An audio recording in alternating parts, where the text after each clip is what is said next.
এবং এই ব্যাপারে আমাকে প্রতিদিনই এই ভারতীয় রাজ্যে বলে যে তোমার বিরুদ্ধে এরা করতেছে, ওরা করতেছে, এই করতেছে, কিন্তু ওদের কথা আমি বিশ্বাস করি না। কিন্তু আপনি বলছেন যে কারণ আপনি আমাদের লোক, আপনি মুক্তিযোদ্ধা, আমি এটা বিশ্বাস করি।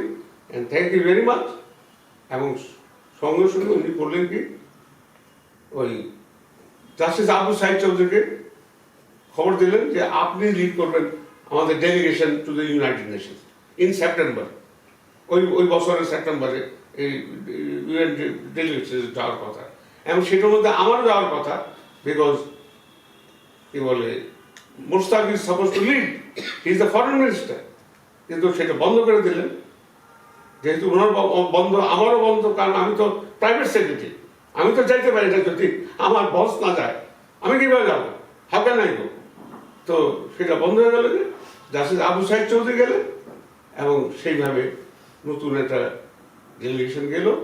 এবং হি সেভড, যে ওই যে একটা প্ল্যান করছিলেন যে একটা মানে ফেডারেশন করবেন, লুজ ফেডারেশন হবে বাংলাদেশ আর পাকিস্তানের সঙ্গে, এবং মানে ইন্ডিপেন্ডেন্স আমরা পাবো না, এটা বন্ধ হয়ে গেল।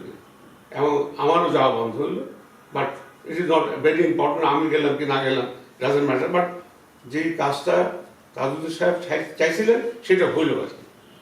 তো এই জন্যই আমাকে উনি ডেকে পাঠিয়েছিলেন, এবং আমাকে মানে এই কথা আমি অনেক দিন বলি নাই। কিন্তু যখন আমাকে দেশ থেকে বের করে দিলেই মানে হাসিনার সরকার ওই যে একটা মিথ্যা মামলা আইনে, যে আমি আর খালেদা জিয়া নাকি ওই কত টাকা মাইনে দিচ্ছি, কী করছি, সেই এটা একটা মিথ্যা কথা যখন বাইল, তখন আমি ভাবলাম যে এই সময় আমার যে আমি সত্য কথাটা, যেটা যদি পাবলিশ না হয় আমার লাইফ টাইমে ডাজেন্ট ম্যাটার, কিন্তু কোথাও লেগে দিয়ে যায় যে কী হয়েছিল, কীভাবে স্বাধীনতা আসছে। কারণ স্বাধীনতা আসার জন্য অনেক পরিশ্রম করতে হয়, এবং এখানে বুদ্ধি কাটাইতে হয়, এবং মিলিটারি মাইন্ডের দরকার লাগে, সব কিছুই লাগে, বুঝছেন। কিন্তু তার মধ্যে আমার সামনে সেই কোয়ালিটি ছিল যে হি কুড ভিজুয়ালাইজ যে কী দরকার, কীভাবে ওই যে মোস্তাকের কনস্পিরেসি বন্ধ করা যায়, এবং সেটা উনি করেছিলেন। এবং আমি খুব প্রাউড যে আমি ওনার কথা মতো যা উনি চাইছিলেন সেটা আমি করতে পারছি। এবং আমি মনে করি যে তাজুদ্দিন সাহেব ছাড়া আমাদের বাংলাদেশের মুক্তিযুদ্ধের কোনো সঠিক নেতৃত্ব আসতো না।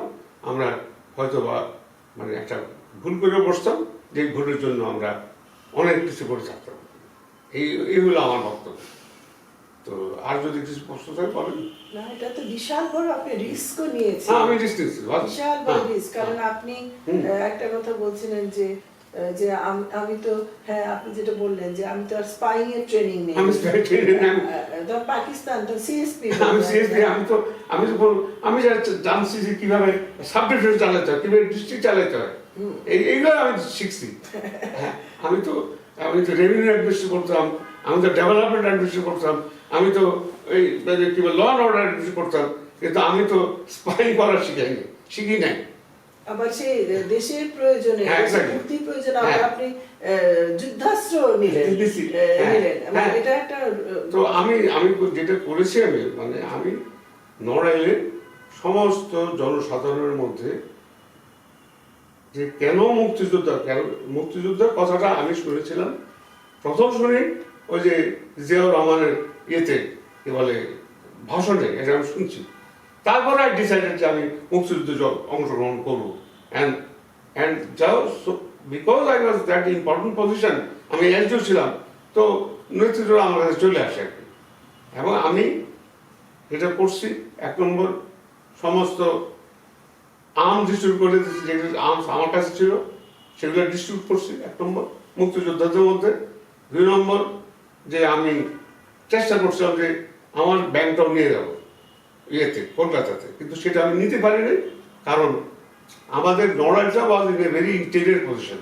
যেমন মাগুরার সঙ্গে বর্ডার ছিল ইন্ডিয়া, যেমন মাগুরার এসডিও সাহেব ওই যে ওয়ালিউল ইসলাম আমার বন্ধু, সে পুরা ইয়েটা নিয়ে গেছিল, কি বলে ব্যাংক নিয়ে গেছিল। সেই ব্যাংকটা কিন্তু আমাদের কাছে জমা দিয়েছিল। সেই টাকা দিয়ে কিন্তু আমরা আমাদের অ্যাডমিশন আমরা চালাইছি এবং আরো কয়েকজন এসডিও এরকম মানে তাদের মানে নিয়ে এসেছিল, সেই টাকা দিয়ে কিন্তু আমরা চালাইছি, গভর্নমেন্ট চালাইছি এবং সবই আন্ডার দ্য লিডারশিপ মানে আমাদের তাজউদ্দিন সাহেব।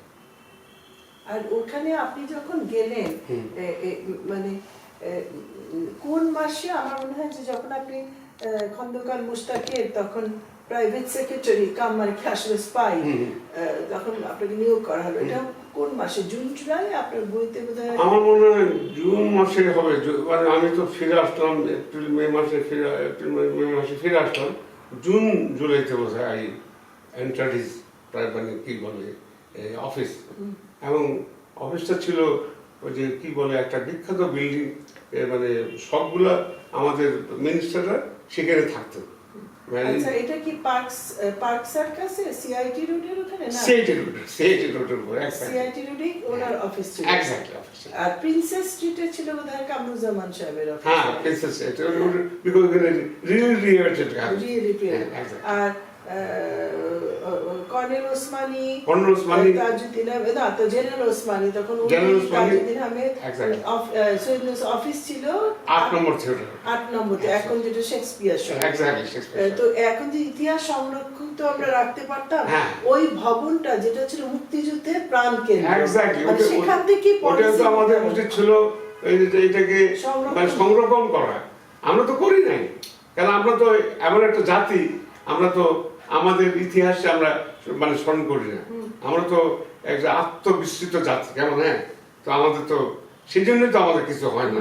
আর এই যে 10ই এপ্রিলের ভাষণটা, তাজউদ্দিন আহমেদের প্রথম ভাষণ, যেটা একটা জাতির মধ্যে, তার রেডিও ভাষণটা একটা সারা জায়গায়, যে সেখানে উনি সব সেক্টর গুলো কে কমান্ডার হবে, কোন সেক্টরে কি কাজ করবে, বীর চট্টলার মানে চট্টগ্রামের যুদ্ধকে উনি স্টালিনগ্রাডের যুদ্ধের সাথে তুলনা করেন, যে আর পুরাটা একটা মাস্টার প্ল্যান দিলেন, ভিশনটা দিলেন। এবং অলসো আমি বলি যে এই যে নেভাল কমান্ডো করলেন, নেভাল কমান্ডো, এটা যে মানে মানে একটা তারা দে শুক আপ দি হোল মানে অ্যাটমসফিয়ার, মানে বিশ্বের প্রথম মানে largest coordinated under water attack ছিল, মানে এটা অসাধারণ। 45টা জাহাজ না, অপারেশন জ্যাকপট অ্যাবসলিউটলি। আর তাদের নামগুলি লেখা উচিত না আমাদের নেভাল হেডকোয়ার্টার, এই নেভাল কমান্ডারদের 17-18 বছরের ছেলেরা, তারা এবং আরেকটা যেটা উনি পড়ছেন, যেটা হলো যে উনি অনেক ভাষণে উনি বলছিলেন তখন যখন যুদ্ধ চলতেছে, উনি তো মানবাংলায় ভাষণ দিতেন, তো ওই যে স্বাধীন বাংলা বেতার কেন্দ্র থেকে উনি বলেছিলেন যে আমরা we will recreate Bangladesh with our own money, with our own resources, উনি এই কথা বলেছিলেন। এবং কারণ আমি জানি কেন, যে উনি একদিন আমাকে ডাকলেন, আমি গেছিলাম একটা কাজে, একটা ওনার কাছে কাজ গেছিলাম, সেটাতে কাজটা করে দিলেন সঙ্গে সঙ্গে, সেটা কাজটা চলে যে আমাদের এই যে এডুকেশন মিনিস্ট্রির এই যে ইন্টারনাল স্কলারশিপ আছে না, সেই স্কলারশিপের টাকা রিলিজ হচ্ছিল স্বাধীনের পর। এক্স্যাক্টলি, উনি তখন ফিনান্স মিনিস্টার। আমি গেলাম, বললে হ্যাঁ আপনি নিয়ে আসছেন, তো আমি যে কোথায় সাইন করতে হবে, এবার স্যার এটা আপনি দেখবেন না, তো পারছি না না দেখার নেই, আমি আপনি নিয়ে আসছেন, আমি কোথায় সাইন করে দেবেন, সাইন করে দিলেন। তারপর উনি বললেন আপনি বসের এক কাপ চা খান, আমি আপনার সঙ্গে আপনার কাছে আপনার ভাইয়ের সম্বন্ধে আমি নালিশ করবো।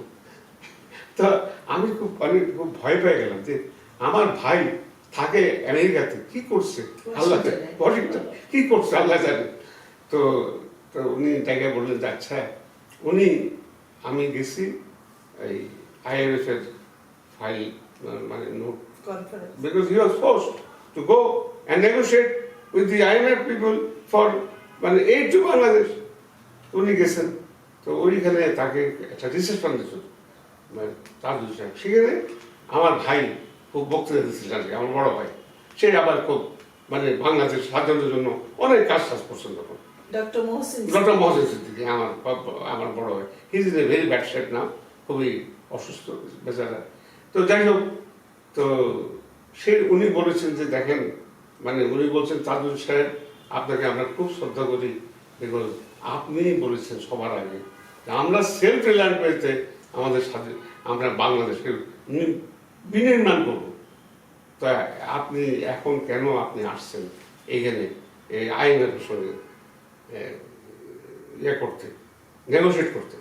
আপনি বলেছিলেন না যে আপনি সেলফ রিলায়েন্টই সাধন করবেন? তখন উনি বলছিলেন, তখন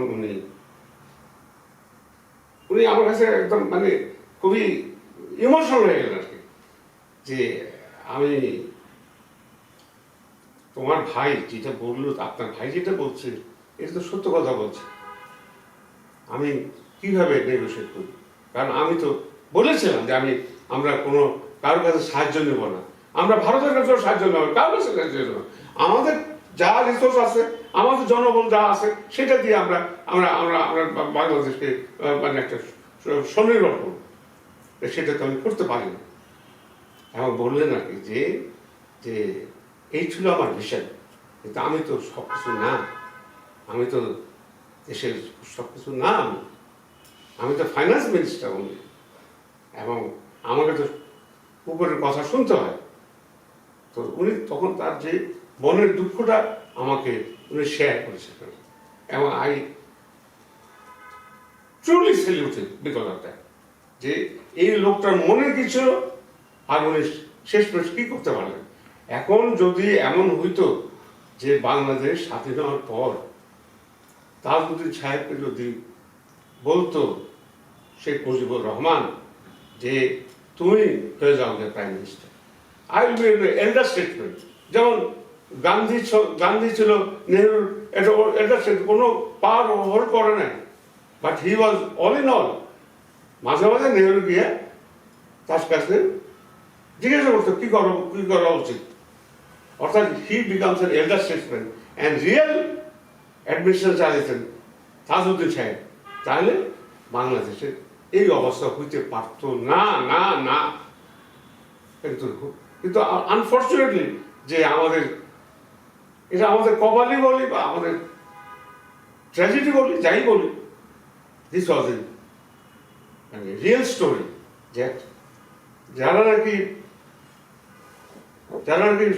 সর্বস্ব দান আত্মদান করছেন, কি বলে ইয়ে করছেন, they were not recognized, they were not made the real leaders of free Bangladesh, যদিও ওনারা সর্বস্ব দিয়ে হচ্ছে বাংলাদেশ স্বাধীন করার জন্য। কারণ স্বাধীন করার সময় তো উনি কোথাও ছিলেন না, উনি তো ওনাকে তাজউদ্দিন সাহেব বলছেন যে তোরা গিয়ে ঘুমা, কোনো অসুবিধা নাই।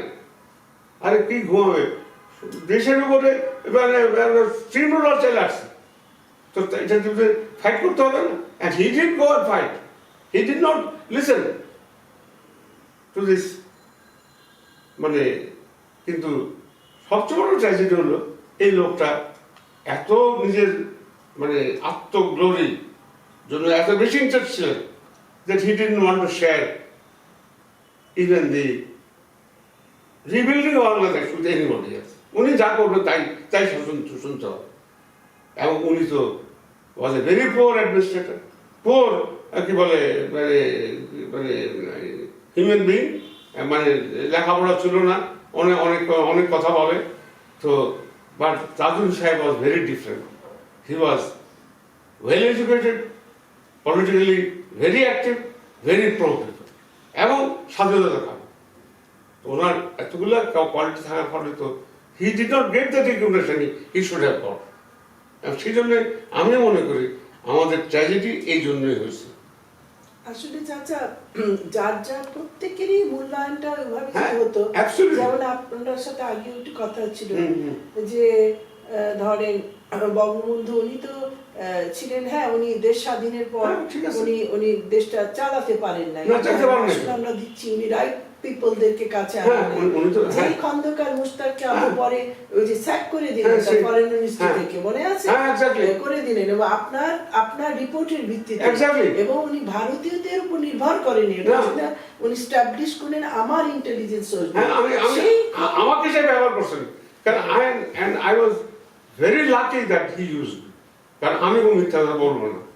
যা আমি দেখবো তাই বলবো। এবং উনি যে আপনাকে তার মানে পুরাটা উনি অ্যানালাইজ করে উনি খোঁজ খবর নিয়ে আপনাকে এনে ওই কাজটা যে করলেন দেশের জন্য, সেই খন্দকার মুশতাক বিট্রিয়ার হয়ে গেলেন বঙ্গবন্ধুর একদম কাছে, যে পুরা জেল হত্যাকাণ্ডেরও সে একটা মূল নায়ক এই 75-এ, এবং যেটা আর 75 এটা তো গণ অভ্যুত্থান ছিল।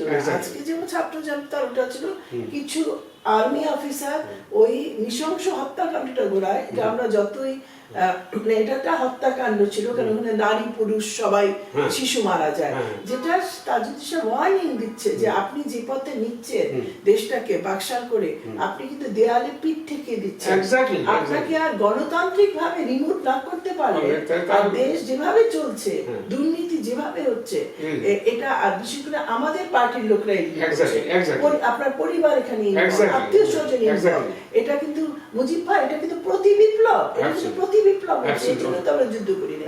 কিন্তু দেখেন ওইটার দুঃখের ব্যাপার কি, আজকে এই বড় অবদান, সেখানে একটা মানুষ, একটা দেশ আমাদের, তার নেতৃত্বে দেশটা স্বাধীন হলো, তার সম্বন্ধে কিন্তু কোন দল, আপনি দেখেন আওয়ামী লীগের 16 বছরের সময় মুক্তিযুদ্ধের ওই পর্বটা কিন্তু একদম, এই যে আপনি অপারেশন জ্যাকপট বললেন, আপনার স্টোরিটা বললেন, কিভাবে কি হলো, এগুলো তো আজকে স্কুলের বাচ্চাদের এই স্টোরিগুলো জানা, ওরা তো জানে না, ওরা তো জানেও না যে বাংলাদেশিরা এখন বলে ভারত পাকিস্তানের যুদ্ধ, তাই না? আর বলে কেন, আমরা যেহেতু আমাদের মুক্তিযুদ্ধের স্টোরিটা বলি নাই, এই কারণে এটা সুযোগ পায়। এবং আমি বলি আর কি, যে এই যে তাজুদ্দিন সাহেব was so angry and so disappointed যে MAG Osmani could not go on the day of, মানে কি বলা যায়, এই যে সারেন্ডারেতে উনি ছিলেন না, আর আরেকজন ছিলেন, তার তো তার চেহারাই দেখা যায়, ওই যে কি নাম, খন্দকার, একে খন্দকার, এবং হি ওয়াজ ভেরি অ্যাপসেট। আমি নিজে দেখেছি উনি, মানে হাউ হি, মানে কি বলা যায়, রিগ্রেটেড যে এটা কেন করলো, এটাকে উচিত হয়নি, because he wanted representatives of his government in the surrender. He didn't care that he was not there, but he wanted the presence of General Osmani. He is the commander-in-chief.